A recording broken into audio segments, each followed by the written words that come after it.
रखते हैं और उससे जुड़ा हुआ जो मुद्दा होता है उस पे हमें रखना पड़ता। तो इसको कोई अनावश्यक अति उस दृष्टिकोण से ना ले कि साहब ये आशुतोष जी का क्या इंटेंशन है। आशुतोष जी इस मुद्दे को उठा रहे हैं, ये बहुत बड़ी बात है। आज मीडिया हाउस जो है गिरवी रखा हुआ है भारत सरकार के नीचे, और ये अगर उठा रहे हैं तो हमें इनका शुक्रिया अदा करना चाहिए। इस मंच के माध्यम से हमारा कहना है उसके ऊपर कोई भी चैनल के ऊपर शंका समाधान ना करें। आपको अगर शंका समाधान है तो आप किसी प्राइवेट न्यूज चैनल पे तो उठवा के तो देखिए, आज तो कोई बोलने को तैयार नहीं है। लेकिन आप उनको ये मत कहिए कि साहब आपका उद्देश्य क्या है।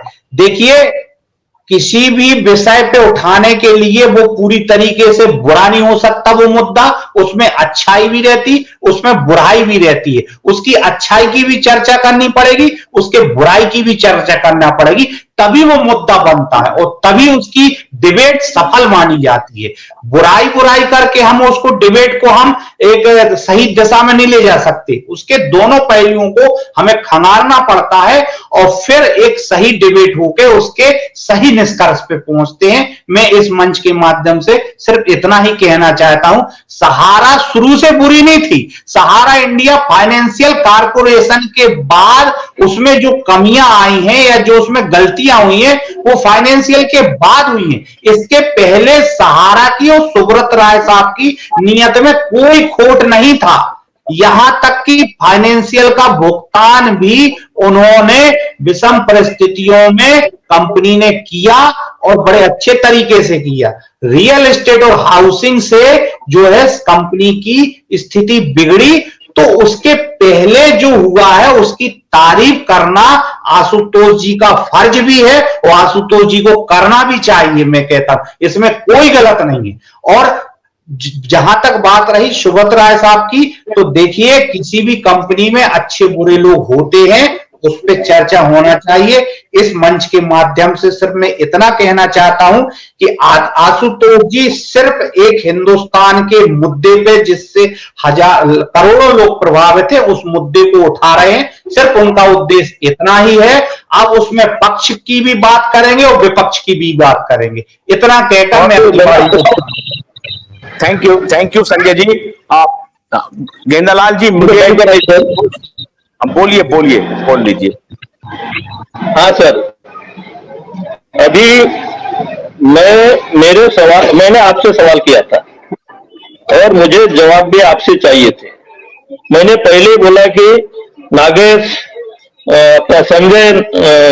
जी जानकार है, नागेंद्र कुशवाहा भी जानकार है, परंतु मैंने सवाल आपसे किया था और मैंने आपको गलत या आपके ऊपर आरोप नहीं लगाया था। मेरे मन में जो शंका थी उसका मैं जवाब चाहता था।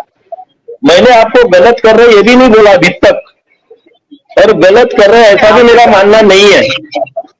नहीं, आपने गलत नहीं बोला।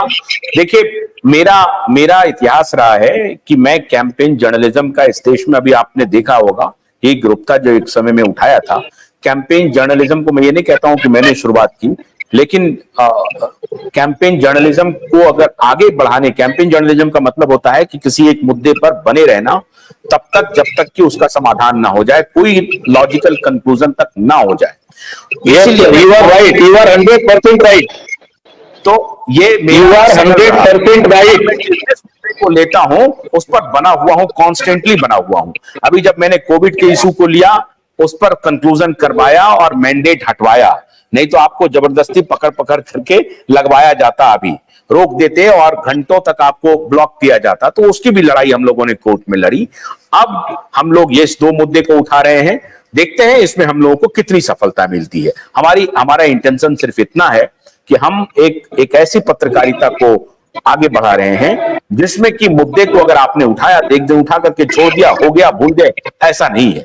मैं लगा हुआ हूं, बाकी पत्रकारिता तो लोग कर ही रहे हैं, लेकिन ऐसा मुद्दा जिससे करोड़ों लोग प्रभावित हैं, कहीं पर जस्टिस का मुद्दा है, कहीं पर रोजी रोटी का मुद्दा है, कहीं पर सुसाइड का मुद्दा है, कहीं पर लोगों के परेशानी का मुद्दा है, आर्थिक बदहाली में लोग जी रहे हैं। पत्रकारिता का धर्म सबसे पहले यही होता है कि जिनके पास कोई आवाज नहीं है उसकी आवाज बन करके आप खड़े होइए। ये सबसे पहला धर्म है। ये और बात है कि ये जो कॉर्पोरेट पत्रकारिता में ये धर्म खत्म हो गया है।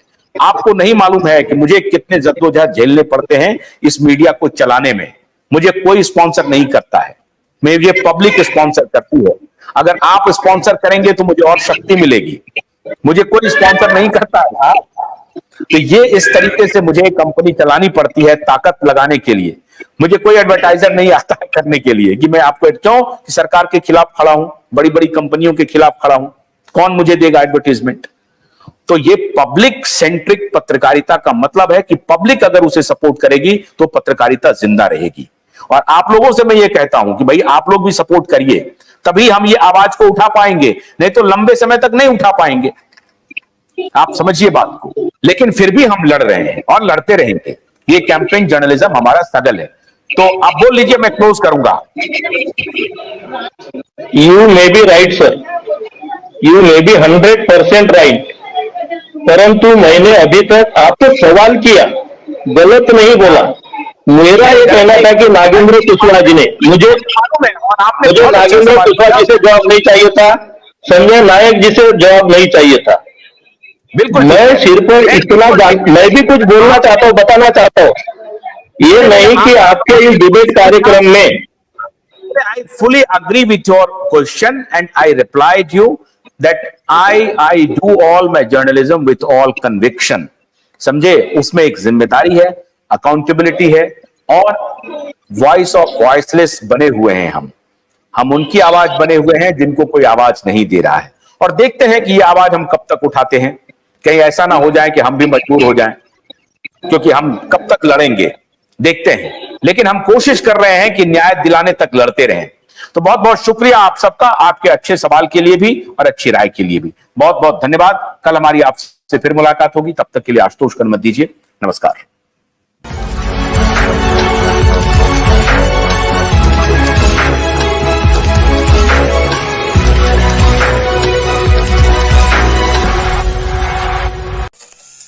गन्ने की कड़ी बुनियाद, जिसे मराठी में खुड़किया और कुछ उत्तर भारत के क्षेत्रों में खुटकी भी कहा जाता है, उसे केवल भोलानाथ का 2-in-1 बैटरी ऑपरेटेड हार्वेस्टर कम ब्रश कटर आसानी से और बिना रुकावट के काट सकता है।